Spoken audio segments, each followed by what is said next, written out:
The views and opinions expressed on the following program are those of the host and guests and do not necessarily represent those of any organization, including One Generation Away. America is free. Freedom of speech, freedom of religion, freedom of enterprise, and freedom is special and rare. This is Liberty Nation with Mark Angelides, a production of LibertyNation.com, going after what the politicians really mean and making it all clear. For your freedom and your liberty. Liberty Nation with Mark Angelides. True nostalgia is an ephemeral composition of disjointed memories. This is what author Florence King wrote. But how does this sentiment apply today? Well, it seems that the world we once knew is on the verge of becoming little more than nostalgia. The values, the concerns, the things we once thought important are all either dismissed or derided. But as the saying goes, the fish often rots from the head. Welcome back to Liberty Nation Radio here on the Radio American Network. I'm your host, Mark Angelides.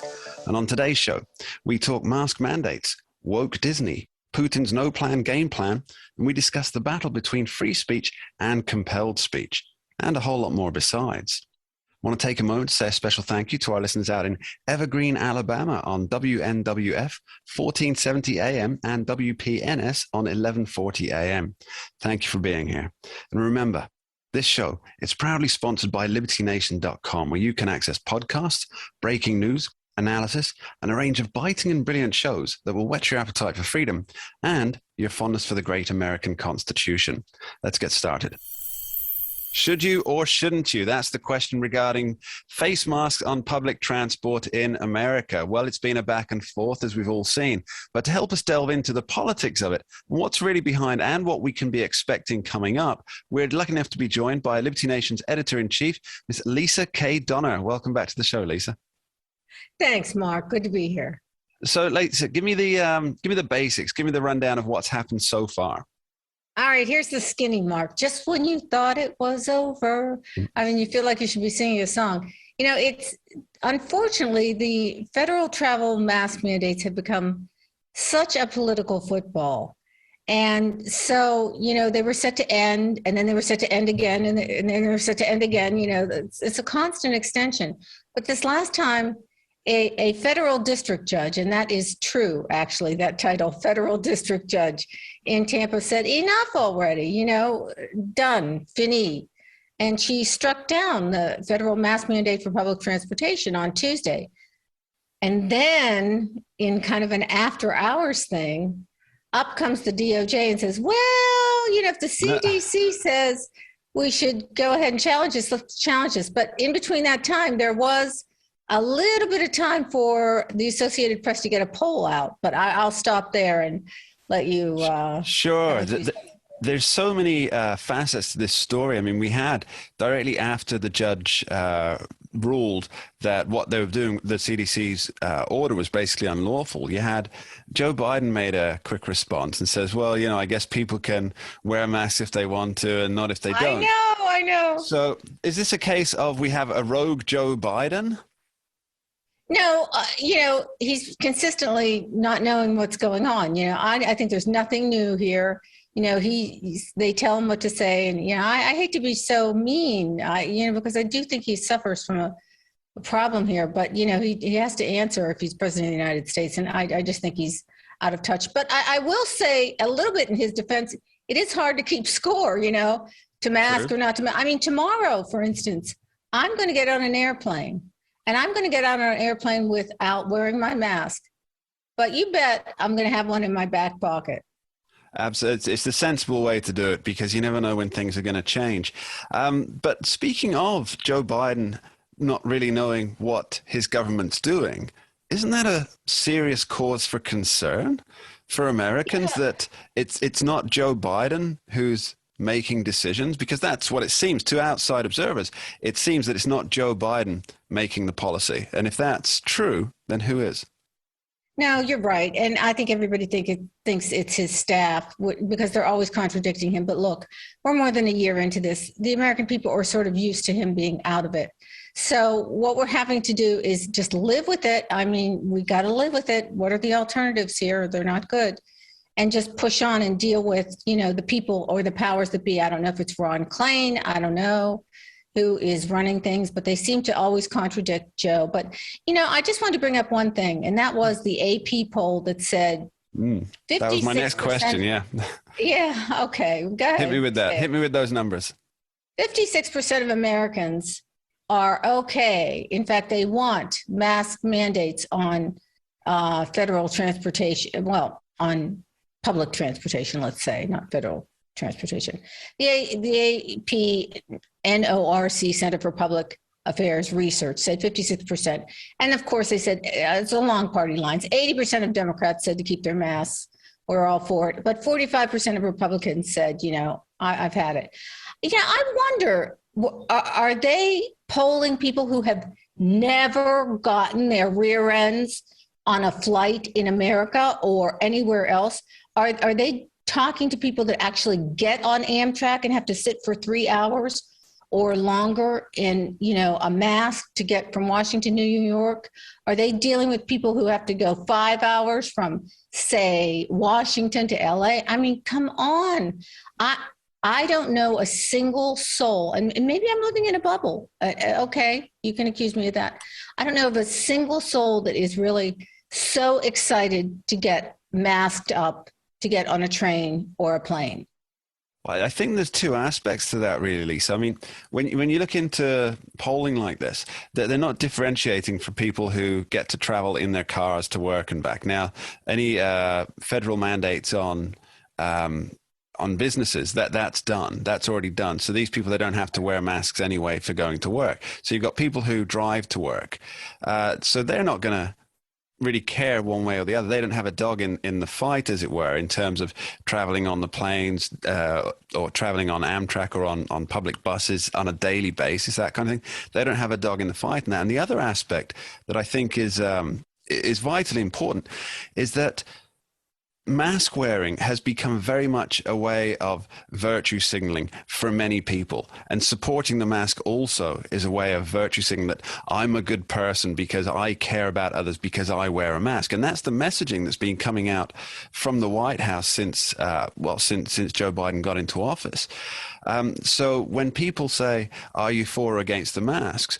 Maybe when they're being asked the question, what they're actually hearing is, are you going to say that you're a good person or a bad person? And so therefore they answer whether they support it or not. That's really interesting. Let me turn the tables on you and ask you a question. Do you think that there's a certain amount of brainwashing that has gone on? I mean, people actually think they're significant. And again, I'm not getting into whether they are safe or not. We don't need to get banned on all the social media. I'm not going to talk about the research, et cetera, but do you think there's a certain amount of people that actually feel like, I'd rather wear a mask because I don't know what Joe sitting next to me has, is just you've asked the right question to the right person there, because brainwashing, it's really one of my favorite topics. Now, what we have to consider is brainwashing, is it tying people to chairs with brackets on their eyes, a la Clockwork Orange, or is it constant repetition of a theme, which is very likely what's been happening to America, rightly or wrongly, whether the information is right or wrong. But there's a constant messaging that's been taking place, and people have been punished for not wearing masks. There's been a full-on media campaign against people who haven't worn masks for 2 years now, and so I think, there's certainly some low-level mind control going on in the loosest sense of the word. Let me ask you this, because I know you know a little bit about music. A lot of really great songs that kind of get stuck in your head. It's theme and variation, right? Theme and variation. Isn't that what's going on with things like masks? I mean, they take the theme, masking is good for you. And then they vary it. Well, it's good in this circumstance. It's better in that circumstance. It's not as good as in this circumstance. You can use this mask or you can use that mask. See what I mean by theme and variation? Yeah, that's a really interesting analogy, because like a symphony, it's one tune all the way through, but it's various movements throughout, and they're all building into the greater thematic quality of the piece of music. So yeah, I think you're probably right there with they have a certain messaging to start off with, and then there's an extra peak in there. There's a little crescendo just to remind people of the tune that they're listening to. I think that's a really good analogy. But at the end of it all, if it's a really good tune, or, if it has quite a melody, everybody's singing it, Mark. Absolutely right. It gets stuck in the head. It's an earworm, as we call it in England, and I'm sure you do in America. Right. Quick fire last question for you, Leesa. How much of this is health and how much of this is politics? Well, in a nutshell, I remember the famous saying from German novelist Thomas Mann: everything is politics. And, while there are cogent points to be made, I think Mann's got a point. Absolutely. The man knows. The man knows. Leesa K. Donna, thank you ever so much. Thank you, Mark. Coming up later in the show, we talk free speech versus compelled speech in our special Talking Liberty segment. But up next, is a woke Disney a broke Disney? Don't go anywhere.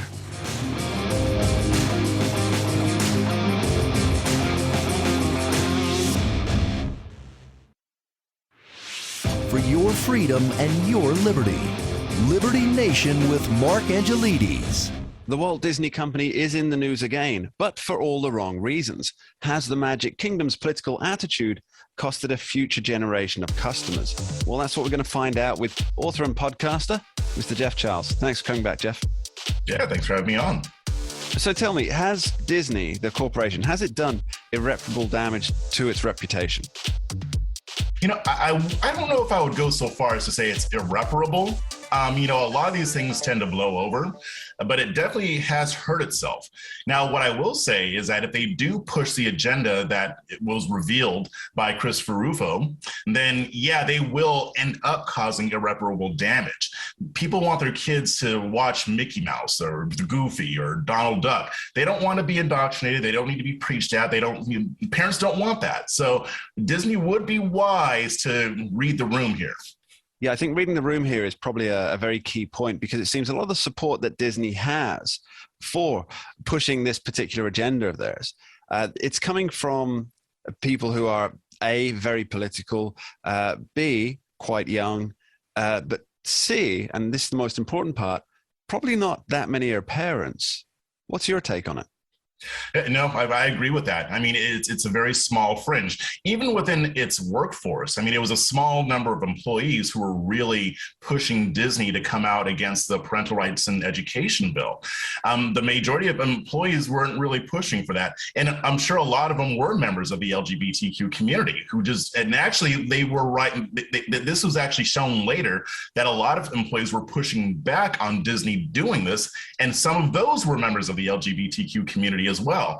So I don't think that this represents most people, regardless of a sexual orientation, that they're pushing a fringe point of view, and they're basically kowtowing to a small but very loud minority here.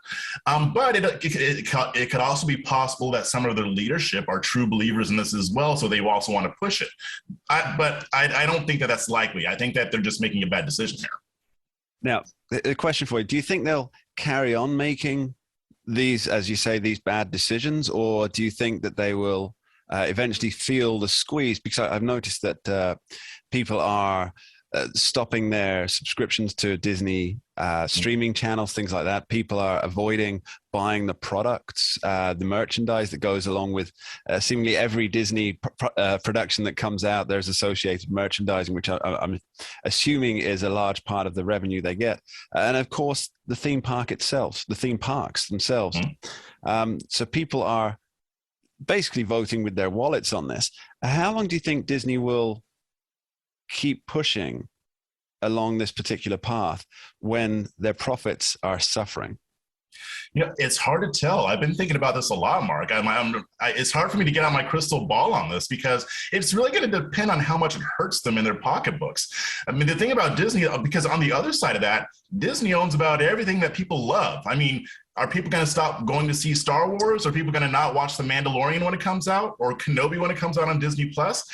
I don't know. I don't know if they're going to feel the pain enough. I mean, maybe at their theme parks they might, but when it comes to other properties they own, they might still be able to make enough money while still pushing this. But they also might think long term, maybe this will cause us to suffer if we keep pushing this. So maybe at this point, they'll keep it the way it is and not push it further like they were planning. But I think there's always going to be some element of it, because I do think that some of the people that work for Disney are believers and do want to push this ideology. Now, Disney, it's an international company, of course. It's got theme parks all over the world. It sends its productions all over the world. And I think one thing that was quite notable that not many people are talking about is that a recent movie that Disney released, they issued another version of it in China because the Chinese censors didn't want, I believe it was reference to homosexuality within the production. And they were happy enough to issue that to China. So is it a case that their values as a company only run to the border and not beyond? Yeah, well, see, that's where I think it would hit their pocketbook enough. I mean, because with China, they make a lot of money from China, so they're willing to bend for China. I'm not sure if the American consumer is going to hurt their pocketbooks as much as China does, but yeah, you see where their principles lie, right? I mean, it's really in profit. So I think they're trying to find a balance between pushing an agenda, but also still being able to make money. And yeah, there's a lot of hypocrisy involved in that, and it's brazen, and there's not a whole lot of people who are calling it out. And why do you think the people who support what Disney's doing don't seem to be talking about the fact that they're willing to sacrifice the principles overseas? Because they don't have principles either. I mean, that's the bottom line. I mean, because the thing, that is an excellent question. So for Disney, you can kind of understand because money is involved, but for the activist crowd, for the politicians, for the media people, for the chattering class who are pushing Disney to go against this supposed "don't say gay" bill in quotations, they don't care that they can't say gay in China. They're not going to speak out at all because they don't. A lot of these people don't really believe what they say they believe. Well, clearly these activists and advocates are all nationalists, of course. Oh, yeah, definitely. So one final question for you, Jeff, or one final topic that I'd like to delve into. It's Governor Ron DeSantis. He's seeking to cut special exemptions for Disney in Florida. What's your take on that? Yeah, I'm concerned. I mean, because here's my thing with DeSantis. I think he's doing the right thing, but not necessarily for the right reasons. I'm a little concerned when I see somebody wanting to use the state to punish a corporation for expressing a viewpoint that they don't agree with. Now, I do think that he should be doing this because Disney shouldn't be having all these exemptions, and he should also be looking at other corporations in Florida for the same type of thing. And now, if he was using this as a springboard to doing that, then I'll celebrate it. But if he's just punishing Disney using the power of the state, I'm a little bit concerned about that. Like, I don't, that could take us down a road that we really don't want to go down. Yeah, we've seen a lot of opposition to DeSantis' moves here by the same people that support Disney, but these tend to be by and large the same people who don't support any special exemptions for multi-billion-dollar companies. So again, it comes back to they have principles for one thing, but as Groucho Marx says, these are my principles. If you don't like them, I have others. I think that sums up the state of American political discourse in 2022. And on that note, Jeff Charles, thank you ever so much. Thank you for having me. You're listening to Liberty Nation Radio, heard across the Radio America network from our flagship station in the nation's capital, WWRC in Washington, D.C. Remember, you can tune in for Liberty Nation Radio on KSRM 920 AM and 92.5 FM out of Kenai, Alaska. Later on, we talk liberty with Scott Cosenza. But up next, after this short break, we ask if everyone missed Vladimir Putin's real plans for Ukraine.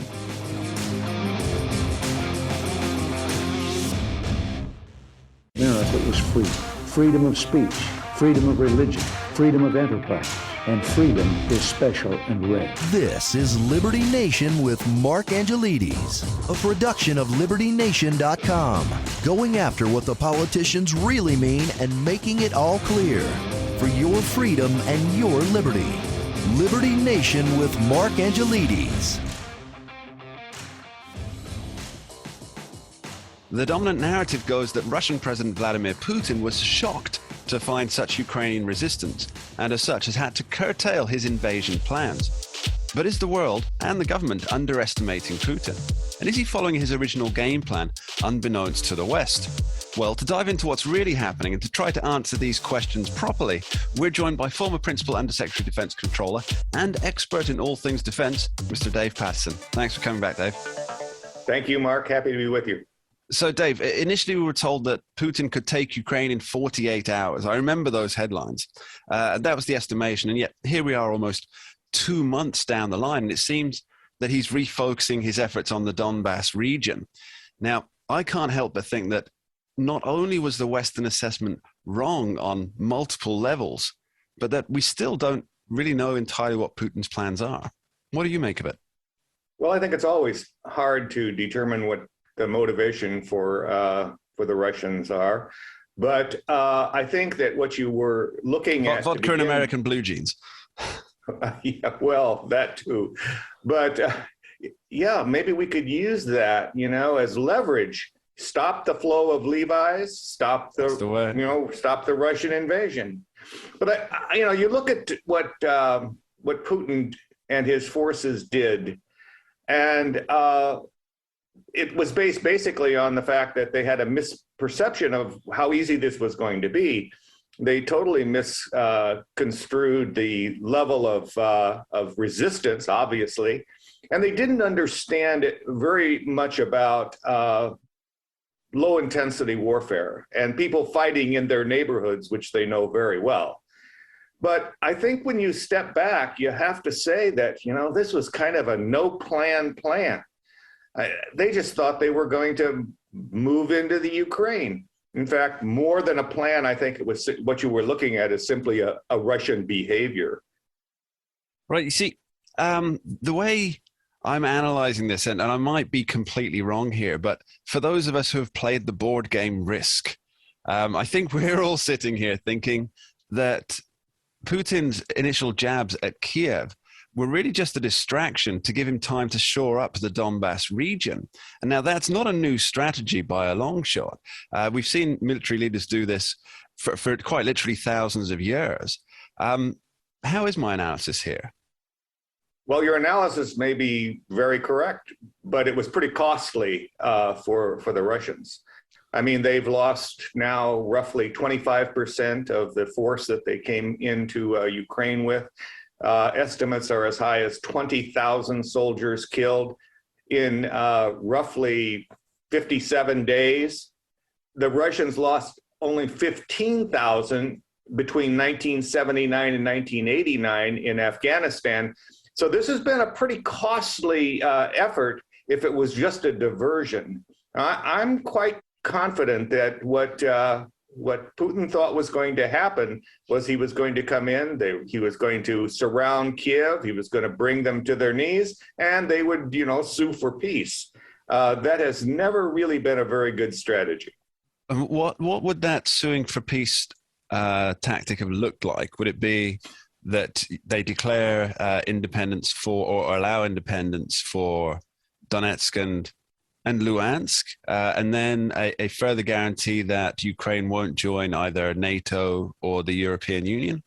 Yeah, I think that was essentially what Putin thought was going to happen, and then little by little he would encroach in through the rest of the Ukraine, and similar responses he'd get those. I mean, and it's it's not so much a plan as a behavior. And you see that they've been extremely brutal in Bucha and other towns that have unfortunately fallen or come under the Russian influence. And I think you can anticipate that as a behavior throughout this conflict. Let's talk a little about how Russia's actually getting on here then. So obviously militarily, from what we can see, that they're not doing what they expected to be able to do. So therefore, he's pulling back into Donbass, and a lot of stuff's happening with Mariupol at the moment, which is really a linchpin between the Russian-controlled areas and the rest of Ukraine. But the Western reaction to Putin so far has been predominantly sanctions, and yet those don't seem to have worked in any way, shape, or form. It seems that Putin, in his non-planned plan, as it were, he was prepared for sanctions and has sanction-proofed Russia. How long can that realistically carry on for before the isolationism really upsets the governing body in Russia? Well, I think the problem is with the concept of sanctions. I mean, sanctions are not particularly a near-term strategy. I mean, you put on economic sanctions and they don't actually start to have an effect for quite some time. And you're only now, I mean, after 3 months of sanctions, kind of rolling sanctions, I might add, which are never very effective, because by the time you come to the next level of sanctions, they've already accommodated to the first level. And I mean, I thought we learned this in Vietnam, but apparently not. Sanctions are long-term approaches, and we haven't had a long-term yet, especially when you consider that, again, Russia thought this was going to be 3, possibly 4 days, and they'd have all of the major cities capitulating to what they wanted. I want to talk briefly about the recent news that the EU is moving to forego Russian oil. Now, this could be a real game changer in terms of Russia being able to finance its war on the ground in Ukraine. But I think a lot of people are missing that with the EU, you'd have to have all 27 member states sign up for that. But we're not seeing complete support from all these European Union members, are we? No, and the reason is that 43% of all of their natural gas comes from Russia. And that's a chunk of gas, as they say in Tennessee. Again, if they wanted to do this, they should have done this a year ago, and we probably wouldn't be here. But as you know, we can always look back and see all of our mistakes. Yeah, hindsight is very much 2020. One final question for you, Dave. What we know about the Biden administration so far in terms of dealing with aggression overseas, the only real track record we have is the Afghanistan withdrawal. Now, that was, but by all metrics, that was just a disaster, a terrible disaster. Do you think people have faith that the administration has learned any lessons from its strategy in Afghanistan and is applying those lessons to Ukraine right now? Absolutely not. I mean, this administration, the Biden administration, has a fundamentally flawed approach to foreign policy. Their approach is, if we're nice to them, they'll be nice to us. Now, there's nothing more absurd in foreign policy than that approach. And you're going to see this again. And here's a Dave prediction.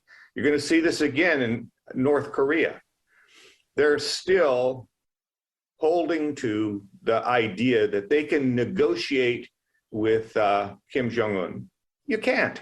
I mean, you have to put real pressure first on these dictators and the people who would do their neighbors harm before you kind of give them the carrot. If you ever do give them the carrot. This obviously is a problem with the Russians. Dave Patterson, thank you ever so much. You bet. Happy to be with you, Mark. After this short break, we talk preferred pronouns and defending the First Amendment. Don't touch that dial. For your freedom and your liberty. Liberty Nation with Mark Angelides. It's all hubbub in the legal and constitutional world this week. From mask mandates to compelled speech cases, we've seen it all. But to dig into the depths of how this impacts you and your liberty, we're joined by constitutional attorney and host of the excellent Uprising podcast, also Liberty Nation's legal affairs editor, Mr. Scott D. Cosenza, Esquire. All those roles rolled into one. Welcome back, Scott. Thank you, Mark. Pleasure to be here. He, him. He, him. Are you clearing your throat? I'm not sure here.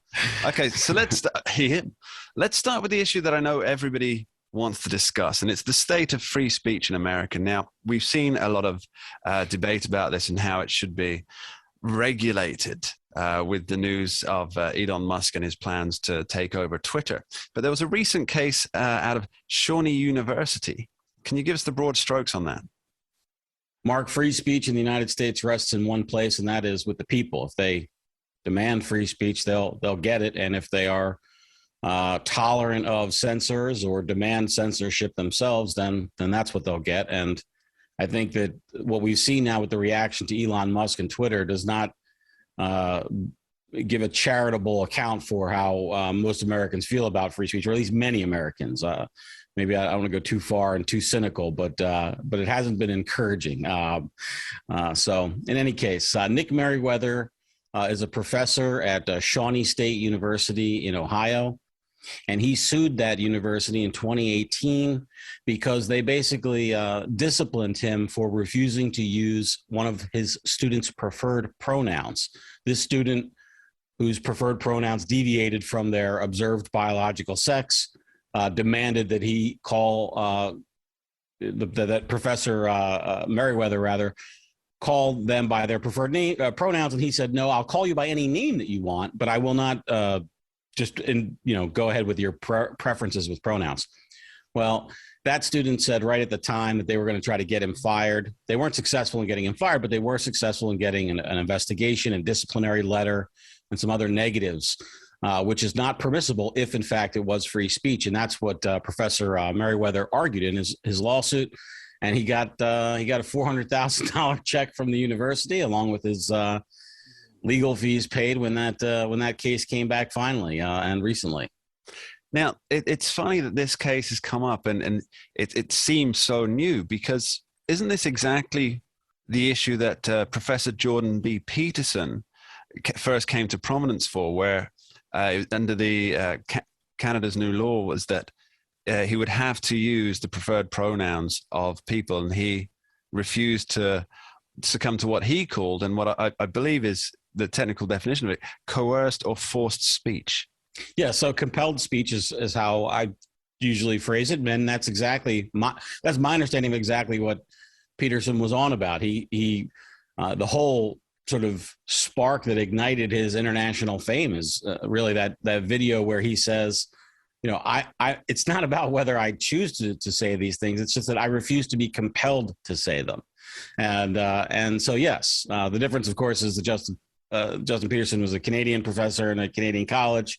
I'm not familiar with Canadian laws like I am with American laws. So, that's about as much as deep as I can go with the legality of Peterson's situation. So let's get back to the Shawnee University one here. With this ruling, with this win for the professor, does it set a precedent, or does it encourage direction for other institutions in terms of attempting to coerce faculty members to use preferred pronouns or any other type of speech, for that matter, against their beliefs? Well, it doesn't really set a precedent, except that no. So I want to be careful about using that word legalistically. Okay, what it does do is it announces to all of the colleges and universities in America that they better be careful about how they treat their faculty members who deviate from whatever the administration's preferred course of conduct is here, because they may have to pay up significant money damages if they do so. We saw, I think it was last week, came down, or maybe it was 2 weeks ago, that the Oberlin College lawsuit against them for basically manufacturing racial hatred towards this one family that owned a store in the college town.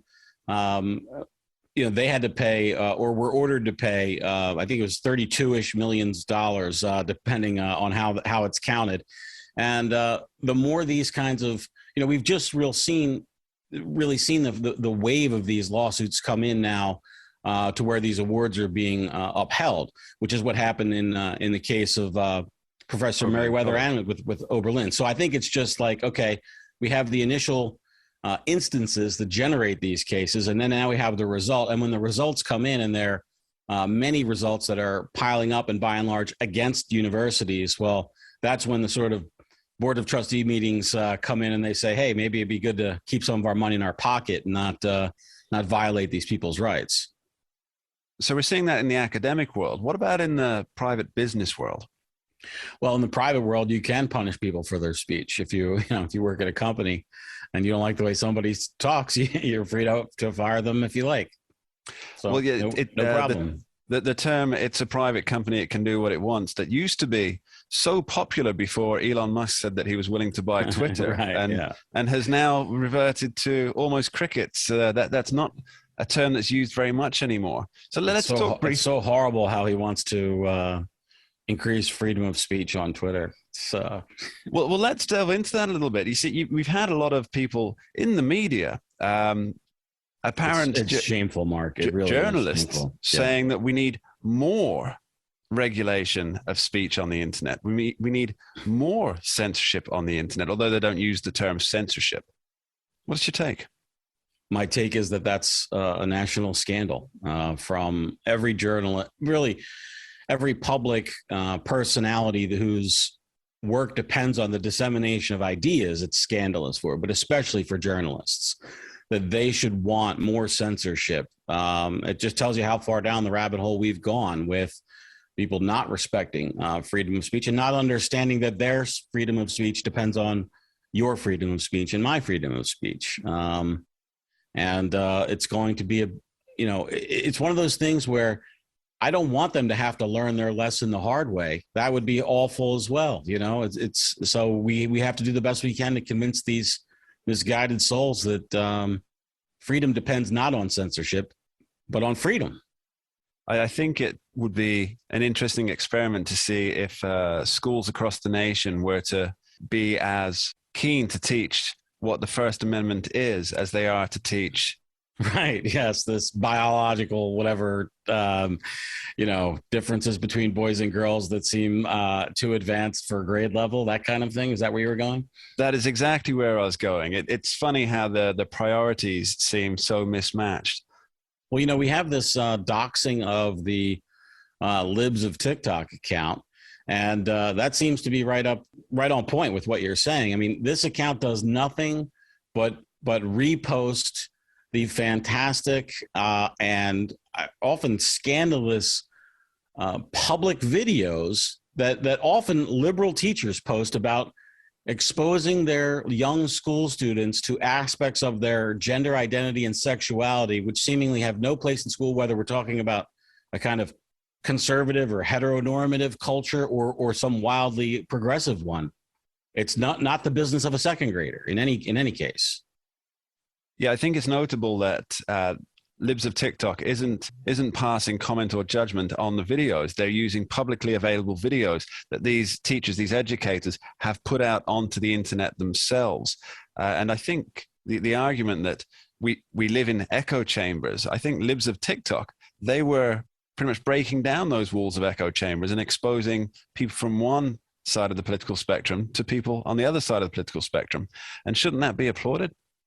Mark, I saw, well, yes. And I saw, I think it was a tweet from Sagar and Jetty from the Breaking Points program. And I thought, made a very good point, which was, the real story here is how this non-political actor person just created this massive account, which is one of the most important accounts for conservatism and liberals on Twitter and in the political discourse. Maybe has moved this whole Florida legislation about don't say gay and all this. That's, in large part credited to that account from Sagar, like how that happened politically. That's a fascinating story, and it is just that they can't even abide their own content, right?